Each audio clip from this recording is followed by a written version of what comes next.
los siempre sospechosos de todo.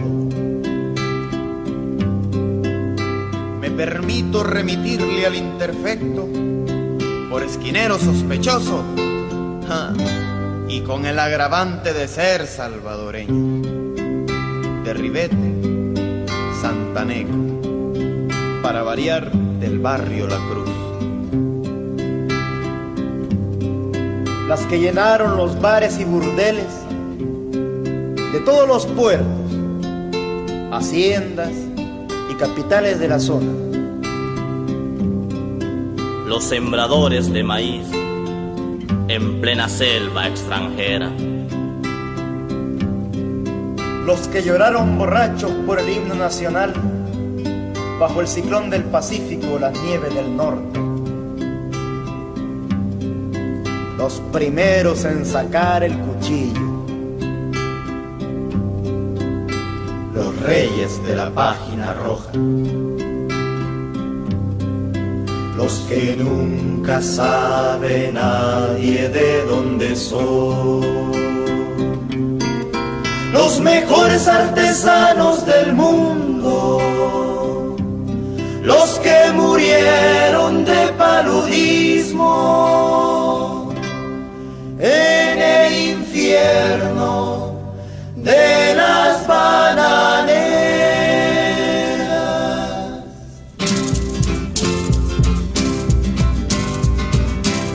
Los arrimados, los mendigos, los marihuaneros, guanacos, hijos de puta, eternos indocumentados. Los hacenlo todo, los véndelo todo, los cómelo todo. Los tristes más tristes del mundo, mis compatriotas, mis hermanos. Bueno, amigos y amigas, nos hemos venido hasta el Centro Escolar INSA, donde vamos a entrevistar a Franklin Quesada, un cantautor, musicólogo, compositor muy conocido en nuestro país y a nivel mundial, porque has andado en muchos lugares, Franklin, a nivel mundial. Y también Merely Rivas, quien es maestra, docente de acá del Instituto Nacional de Santa Ana. Quiero comentarles que yo soy ex alumno INSA. Yo siempre digo que soy INSA, todavía sigo siendo INSA. Así es de que pues acá también nosotros hicimos nuestros estudios y nos sentimos de la familia INSA. Comenzar, Merely, con el hecho de que este tipo de actividades son tan importantes para impulsar el arte, pero hasta dónde en nuestra sociedad santaneca y salvadoreña esto se desarrolla con pasión, porque a veces podemos verlo como muy de trámite, entonces de rutina. Entonces, hasta dónde esto se puede desarrollar con pasión, o hasta dónde deberíamos de llegar nosotros en impulsarlo con pasión, para que también no solo los jóvenes y adolescentes, los niños puedan también pensar de que el arte, y en este caso la poesía, la música, también sea parte de nuestras vidas, Merely. Fíjese que como docente tengo la experiencia de que para infundir pasión yo tengo que sentir pasión. Es bien difícil que alguien que no ame el arte pueda hacerlo. Bueno, yo soy docente por vocación, me fascina. Yo creo que si volviera a vivir, volvería a agarrar la misma carrera. Y Dios me dotó también y me regaló el talento de escribir poesía y cuento. Así que, además de dar clases, yo me dedico en mis horas libres a hacer poesía y cuento, y es lo que estoy publicando ahora. ¿Qué hago entonces para que los alumnos tengan pasión por el arte? Les hago participar a ellos con poemitas pequeños, cuentecitos cortos, y en este momento estoy haciendo un libro que se llama Yo quiero ser poeta, solo es para cipotes, de estudiantes. Entonces me han dado los poemitas chiquititos. Ustedes vieron un niño que pasó del INSA. Estoy formando este libro para que empiecen a amar el arte. Cuesta, ¿no? A veces una área bien árida, donde la mayoría de docentes como que quiere tiempo, dedicación y amor para hacerlo. Pero sí se puede, pienso que sí se puede rescatar a esta juventud. Ahora, a través de la escritura. Maestra, hay algo muy importante, yo lo he vivido y lo vivo por la misma actividad que yo desarrollo, y es de que la niñez de nuestro país, y lo puedo decir con propiedad porque tengo una niña en kinder, la niñez no conoce de arte, la niñez no conoce de música, y yo creo que allí también se pudiera iniciar, se debería de iniciar. Esa es una parte de las falencias que existen en El Salvador con respecto al arte, maestra. Ese es el problema, que el docente no está por vocación. Si un docente desde pequeño le enseña al niño, a estas alturas de bachillerato, todos los jóvenes que tuviéramos maravilla, pues, pero a esta altura ellos no quieren leer, cuesta hacerlo leer, hay métodos, pues se logra, pero con gran esfuerzo. Entonces pienso que el docente debe tener vocación, no solo porque es docente, no, es que los niños son la semilla, son el fruto del futuro, entonces ahí debe estar una gente muy especializada para que le pueda infundir el amor al arte. Ok, Franklin, en el caso de la música y en el caso de tu carrera artística, hemos conocido y a mí me agradó mucho escuchar algunas canciones que yo las escuchaba de adolescente y de joven, canciones que me inspiraron a mí personalmente a trabajar en la sociedad por querer transformarla. Estoy hablando de hace unos 20 años, 25 años. Son canciones que inspiran, son canciones muy motivadoras, son canciones, como dijo también Silvio Rodríguez, que le hablan al amor, pero no al amor de los que hablan los mediocres, como dijo Silvio Rodríguez, sino otro tipo de amor, como incluso lo decía Roque Dalton. ¿Cómo ha sido la experiencia de Franklin en la música en El Salvador y a nivel de internacionalmente, porque has estado en otros países? ¿Cómo ha sido esa experiencia y cómo fue que surge Franklin en la música? Bueno, Franklin Quesada es el resultado de una formación familiar, de un ambiente donde mi madre y mi padre eran docentes, y muy tempranamente en mi infancia, hace 50 años o más, yo escuchaba a Francisco Gabilondo Soler, que el famoso Cricri. A través de las canciones de Cricri me fue interesando, me fue inquietando el cómo se generaban esos sonidos tan diferentes todos, porque yo oía violines, oía guitarras, oía clarinetes, saxofones y cosas que yo no sabía cómo se llamaban, pero me intrigaba el cómo el ser humano podía hacer tantos sonidos distintos y armoniosos. Entonces creo que el arte musical surgió en mí, la pasión por ese arte desde mi infancia. A los 8 años yo ya estaba haciendo mis pininos en la guitarra. Pude estudiar, afortunadamente, fuera del país, licenciaturas en arte, particularmente en guitarra, en ejecución guitarrística y en etnomusicología en México.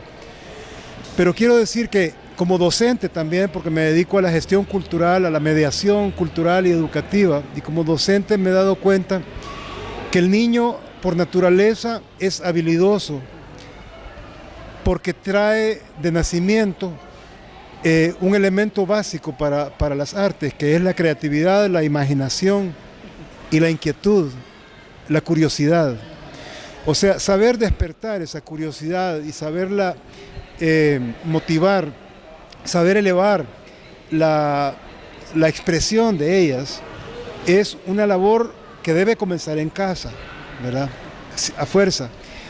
Debemos también procurar porque los contenidos sean de calidad, porque hay contenidos como el reggaetón, por ejemplo, que no tienen casi ninguna calidad poética y muy poca calidad musical, pero se han impuesto exactamente por eso, porque son tan básicas, tan sencillas, que son de fácil absorción.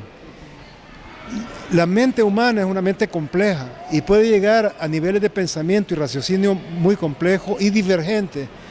Y eso lo tiene el niño por naturaleza. Entonces lo que el docente tiene que hacer también es explorar, es estimular tempranamente esa curiosidad por el pensamiento distinto, por el pensamiento más complejo. Entonces a través de la educación de las artes se puede lograr. Creo que el país necesita un impulso, un fomento mayor a este aspecto, tanto la educación artística en el ámbito formal, como estimular y apoyar también la educación de las artes en los ámbitos no formales e informales, ¿verdad?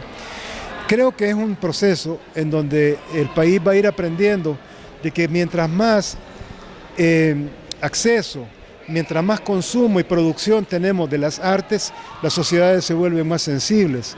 Y sociedades más sensibles son sociedades más humanas, menos violentas. Entonces, llegar a esos estados requiere también de participación común, comunitaria, de participación colectiva.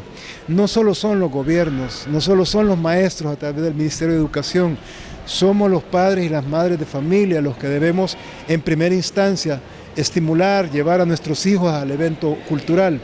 La oferta de las artes es variada, pero muchas veces está como invisibilizada. Entonces, creo que vamos en un camino que es difícil, pero no imposible de superar en sus barreras. Ok, Franklin, podrán matar al profeta, pero su voz de justicia no. Y eso ha prevalecido tantos años después de la muerte de Monseñor Romero, bueno, la muerte de Rutilio Grande. Son personas y son historias que personalmente también a mí me marcaron. Es decir, yo la leí bastante, esas historias, la leía y la releía porque me parecía más que interesante. Antes de eso tenemos la muerte de Roque Dalton. Se ha estado hablando bastante acerca de Roque últimamente, precisamente por algunas decisiones gubernamentales incluso que se han dado. Son los personajes, en el caso de Monseñor Romero y de Roque Dalton, los personajes quizás más conocidos a nivel mundial.